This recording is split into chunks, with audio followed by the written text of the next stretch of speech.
Ekuk va ekub mavzularini maydalab tushuntirishga harakat qilaman. Asosiy ma'nosini tushunib olsangiz, keyin xato qilmaysiz bunda. Judayam ko'p o'quvchilar qiynalishadi buni nimaligini tushunib olishda, lekin buni ma'nosini tushunib olsa, kasrlarni qisqartirishda, kasrlarga umumiy maxraj berishda judayam foydasi tegadi. Xo'p, boshlaymiz. Ekubni ma'nosi nima? To'liq o'qilishi eng katta umumiy bo'luvchi degani. Endi tasavvur qiling, hozir YouTube'ga video qo'yyapman. YouTube'dan misol keltiraman. YouTube'da birorta yaxshi ko'rgan kanalingizni 24 mingta obunachisi bor. Yana bitta yaxshi ko'rgan kanalingizda 30 mingta obunachisi bor. Ikkalasi uchun ham, ikkita kanal uchun ham umumiy obunachilar soni ham bor. Ya'ni ikkita kanalga ham obuna bo'lganlar bu umumiy obunachilar bo'ladi. Ekub shunday narsa, ya'ni ikkala sonning umumiy bo'luvchisi degani. Endi buni maydalab tushuntirish uchun oldin 24 ni bo'luvchilarini yozib chiqdim. 24 ni bo'luvchisi 1, 2, 3, 4, xo'p 6, keyingisi 8, 12 va 24. Bularni qanday yozdim? Buni tushuntiraman. 24 birga qoldiqsiz bo'linadi. 24 ni birga bo'lganimizda 24 chiqadi. 1 va 24 sonining bo'luvchisi hisoblanadi. 24 2 ga qoldiqsiz bo'linadi. 24 ni 2 ga bo'lganimizda 12 chiqadi. 12 va 2 buning qoldiqsiz bo'ladigan bo'luvchisidir. 24 3 ga qoldiqsiz bo'linadi. 8 chiqadi. 3 ham 8 ham buni bo'luvchisi hisoblanadi. 24 4 ga ham bo'linadi. 4 ga bo'lganimizda 6 chiqadi. 4 ham 6 ham buni umumiy bo'luvchisi hisoblanadi. Endi 30 nikini yozib chiqaman. 30 da 1 ga bo'linadi, 2 ga bo'linadi, 3 ga bo'linadi, 4 ga bo'linmaydi bu. 4 ga butun bo'linmaydi, shuncha yozmayman. 5 ga bo'linadi, 6 ga bo'linadi, 7 ga bo'linmaydi, 8 ga bo'linmaydi, 9 ga bo'linmaydi. Xullas, 2 ga bo'lganimizda 15 chiqadi. 15 ga bo'linadi. Keyin 3 ga bo'lganimizda 10 chiqadi. 10 ga ham bo'linadi. 30 ni 1 ga bo'lganimizda 30 chiqadi. Ya'ni 30 sonning bo'luvchilari 1, 2, 3, 5, 6, 15, 10 va 30. Mana bu yerda sal adashish bo'ldi, mayli. Tushunasiz degan umiddaman. Endi ikkalasi uchun ham umumiy obunachi deb tushuntirdim-ku, ya'ni ikkita kanalga ham obuna bo'lganlar soni deb tushuntirdim. Bu yerda ham 24 ni umumiy bo'luvchilari, 24 ni bo'luvchilari 30 ni ichida ham bor. Mana bu yerda 2 umumiy bo'luvchi, bu yerda ham 2 bor. Ikkalasi uchun umumiy bo'luvchi 2. 1 ham bor, 1 ni ham qo'shamiz, 3 ham bor.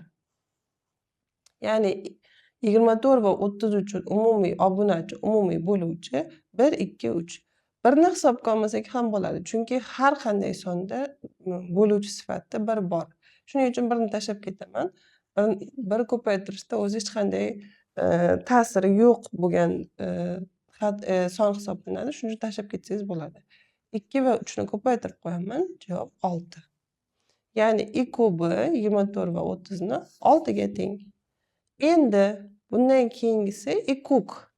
Ekukni qanday tushuntiraman? Ekukda 24 va 30 ni bo'luvchilari emas endi bu yerda. Buni karraliklari kerak bizga.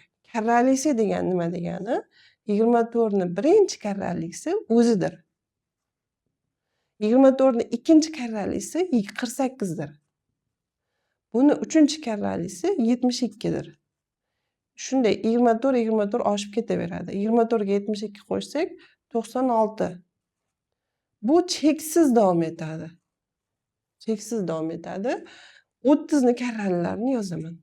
30 ni karralisi birinchisi 30, ikkinchisi 60, undan keyingisi 90, undan keyingisi 120 va shunday davom etadi, cheksiz bu ham. Ya'ni 30 ni karralilari va 24 ni karralilarini yozib chiqdim. Shularning ichida bular uchun umumiy bo'lgan eng kichkinasini topishim kerak.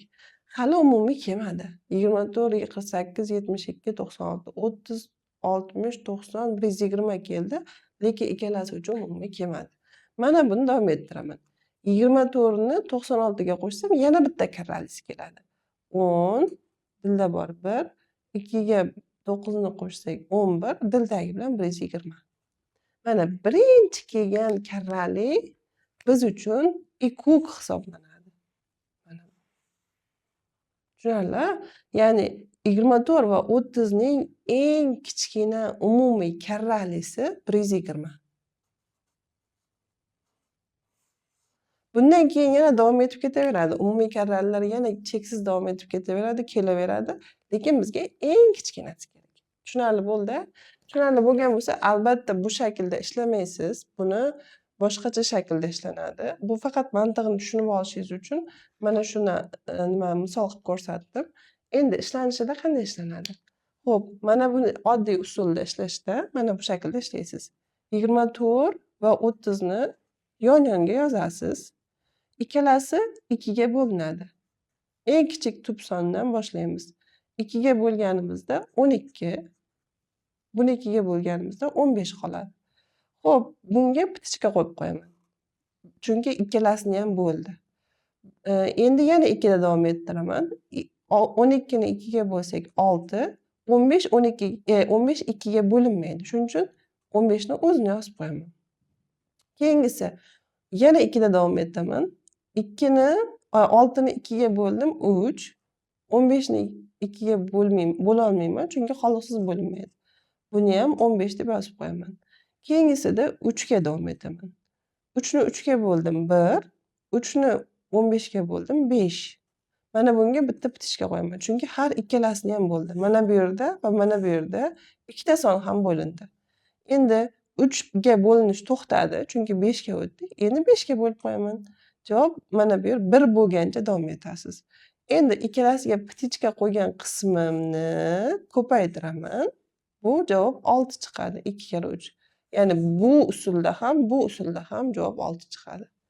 Undan keyingisi ekuk. Ekukni oson yo'li, ya'ni mana bu mantig'ini tushunib olishingiz uchun kerak. Endi bu usulda esa osongina chiqarib olasiz. 24 va 30 xuddi yana shunday. Mana buni davom ettiraman. 2 ga bo'laman 12, 15, yana 2 ga bo'laman 6, 15, yana 2 ga bo'laman 3, 15, 3 ga bo'laman 1, 5, 5 ga bo'laman 1. Endi bu yerda pitichka qo'yishimiz shart emas. Alohida ko'rsatib o'tishimiz shart emas bo'lgan sonlarni. Bu yerda hammasini ko'paytiramiz. 2, mana bu 2, bu 2 va bu 2, 3 va 5 ni ko'paytirdim. 2 kara 2 4, 4 kara 2 8. 8 kara 3 24. 24 ni 5 ga ko'paytirganimizda 20 ni 5 ga ko'paytirganimizda 100 chiqadi. 4 ni 5 ga ko'paytirganimizda 20 chiqadi. 120. Ya'ni bu usulda ham javob 120 bo'ladi. Agar videom yoqqan bo'lsa, like bosib, obuna bo'lishni unutmang. Boshqa ijtimoiy tarmoqlarda ham kuzatib boring. Instagramda, Telegramda, u yerlarda ham boshqacha shaklda tushuntirish videolarim bor. Va do'stlaringiz bilan ulashishni ham unutmang.